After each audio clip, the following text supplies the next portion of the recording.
बिस्मिल्लाहिर्रहमानिर्रहीम। ये गोल दामन निकालने का सबसे आसान तरीका है कि आपने अपने हाथ को इस जानिब रखना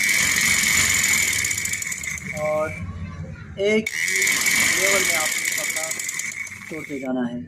ये आप देखें, इस तरह से आप एक लेवल में कपड़ा छोड़ते जाएं।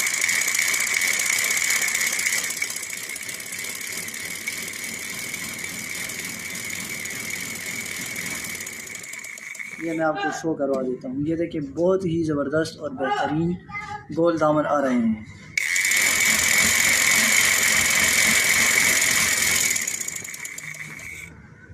आपने अपने हाथ को तकरीबन 45 डिग्री के ज़ाविये पर इस तरह से रखना है और ये देखें, ज़बरदस्त और बेहतरीन गोल दामन आपके सामने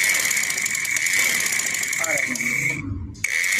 ये आपने नेट पर देखा होगा कि 1500